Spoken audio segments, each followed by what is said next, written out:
Hi, I'm Dr. Joe Niamtu, LoveThatFace.com, and today we're going to show you a little case of placing a Perma facial implant by Sirgisil. These are lip implants. They come in 3, 4, and 5 millimeter diameter and 3 lengths to accommodate the width of the lip. They're made out of a very stretchy and natural feeling surgical silicone, and we're going to go ahead and place one of these for you, so stick around and watch us do our job. So today we're going to put in a PermaFill implant by Sirgisil, lip implants, and these come in a 3 millimeter, 4 millimeter, and 5 millimeter diameter size, and then they come in varied lengths. So the company supplies a little ruler here that has the 5.5, the 6, and the 6.5 length. And when you measure this on a patient, you have to take into consideration the curvature of the lip. So this patient, we're going to use a 5.5. And we have topical anesthetic on this patient now, and we're going to do a little local anesthesia. And open for me here. Now close. So we're just going to get inside the underside of the lip and just put 1/10 of a cc across here. This is what we do for our fillers as well. Just up in the vestibule, it's a little dental infiltration. And this will be our preliminary local anesthetic injection. And then after this gets numb, we'll come back and numb the center of the lip. We're going to be putting this in through the commissures, so we want a little bit of local anesthesia in each commissure. So that's our preliminary local, and we'll proceed. Now we're going to do our secondary local anesthesia, and this is, you can see we have blanching right here. So what we want to do now is put our local anesthesia in the central part of the lip where the implant is actually going to be placed here.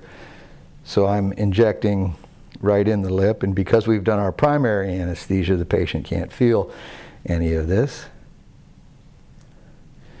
We're using the Elman radio wave surgery here. You could use a scalpel or a pair of scissors, and we're going to make a small incision inside the commissure, and we want that to be more inside of the mouth than outside. All right, and at this point we'll take our iris scissors and start our dissection. Now we want to be in the center of the lip,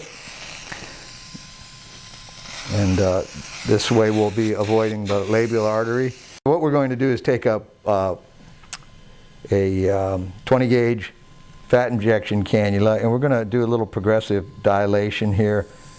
We're going to just put this through the center of the lip, and this is just how we would inject fat, or we use this for filler as well. So this is our first dilation. This is a liposuction infiltration cannula. We're going to use this now to define our pocket.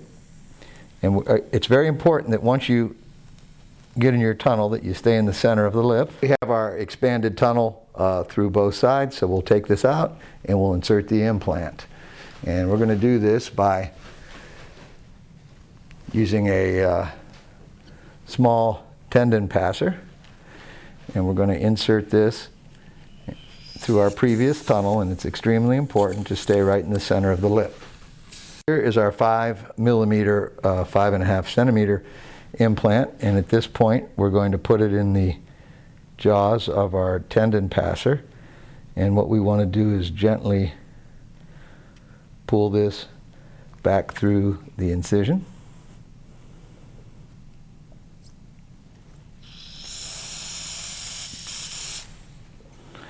And as we do this, we want to pull the lip and unfold the lip. Pull the lip apart like that. Yeah. Okay. Let go now. And you don't want to tear the implant, so you have to be very careful not to do that. Okay, so what we're going to do now, well, the implant is in there. We want to pull laterally and kind of massage it out. And you can see the tip has disappeared, and now we'll let go of this side. Now both tips have disappeared, so our implant is inserted. It actually really only takes a couple minutes, and although it looks kind of invasive to somebody viewing this, it really isn't. So we're done. Now what we want, the commissures on both sides with several sutures. The reason that we put the implant is placed, it's symmetric. You can see our sutured incision on the left and our suture incision on the right. And it's important now that you tell these patients they don't want to pucker, drink through a straw, kiss. We want to really keep the lip animation to a minimum for the next 2 or 3 days so the implant doesn't shift. And that's placement of a Sirgisil implant. I'm Dr. Joe Niamtu, lovethatface.com.